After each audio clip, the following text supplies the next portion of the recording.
എല്ലാവർക്കും എൻ്റെ വീഡിയോയിലേക്ക് സ്വാഗതം. ഇന്നത്തെ വീഡിയോ സ്റ്റിച്ചിങ് വീഡിയോ ആണ് ചെയ്യുന്നത്. വേറൊന്നുമല്ല, നമുക്ക് കടയിലൊക്കെ പോയി പച്ചക്കറി മേടിക്കാനും അതുപോലെ റേഷൻ കടയിലൊക്കെ പോയി സാധനങ്ങളൊക്കെ മേടിക്കാനും പറ്റുന്ന സഞ്ചി തയ്ക്കുന്ന വീഡിയോ ആണ് ചെയ്യുന്നത്. അതിനായിട്ട് ഞാൻ പഴയ യൂണിഫോം എടുത്തിട്ടുണ്ട്. എന്നിട്ട് ഇതിൻ്റെ ഞുറികളൊക്കെ കളഞ്ഞ് വൃത്തിയാക്കി എടുക്കണം. ഇതുപോലെ ഞുറി കളഞ്ഞ് വൃത്തിയാക്കി എടുത്തു. പിന്നെ പ്രത്യേകിച്ച് അളവൊന്നും ഞാൻ എടുക്കുന്നില്ല.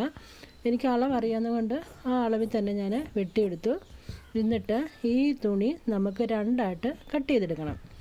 അതെന്തിനാണെന്ന് ചോദിച്ചാൽ, ഇതിൻ്റെ സൈഡിൽ കൂടെ നമ്മൾ വേറൊരു തുണി വെച്ച് കൊടുക്കുമ്പോൾ സഞ്ചിക്ക് വിസ്താരം കിട്ടും. അങ്ങനെയാണ് ഇങ്ങനെ കട്ട് ചെയ്തെടുക്കുന്നത്. ഈ 3 സൈഡിൽ കൂടെ നമ്മൾ തുണി വെച്ച് കൊടുക്കണം. അതിനായിട്ട് ഞാൻ ഇതിൻ്റെ തന്നെ വേറെ തുണി എടുത്തിട്ട് അതിൽ നിന്ന് കട്ട് ചെയ്തെടുക്കുകയാണ്. 2 പീസ് കട്ട് ചെയ്തെടുക്കും.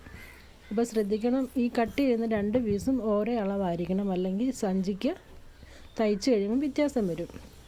എന്നിട്ട് നമ്മൾ തയ്ച്ചെടുത്ത ഈ 2 തുണിയും കൂടെ മെഷീനിൽ അടിച്ചു കൊടുക്കണം.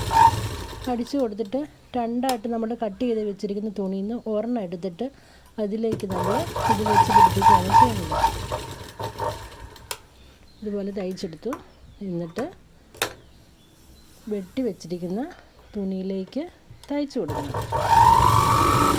അപ്പം പഴയ യൂണിഫോം ഒക്കെ ഉള്ള വീടുകളുണ്ടെങ്കിൽ അമ്മമാർ, തയ്യലറിയുന്ന അമ്മമാർ നമുക്ക് മാർക്കറ്റിലൊക്കെ പോകുമ്പോൾ കാശ് കൊടുത്ത് സഞ്ചി മേടിക്കേണ്ട ആവശ്യമില്ല. നമുക്ക് വീട്ടിൽ തന്നെ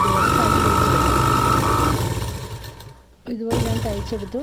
രണ്ടാമത്തെ തുണിയും അതിലേക്ക് വെച്ചടിച്ച് കൊടുക്കുവാണ്. സഞ്ചിക്ക് ഇടാനായിട്ട് വള്ളി അടിച്ചു വെച്ചിട്ടുണ്ടായിരുന്നു. ആ വള്ളിയും പിടിപ്പിച്ചു.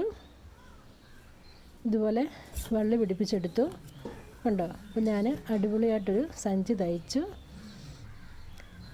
ഞാനൊരു സഞ്ചി തയ്ക്കേണ്ടടുത്ത് 3 സഞ്ചി തയ്ച്ചെടുത്തു.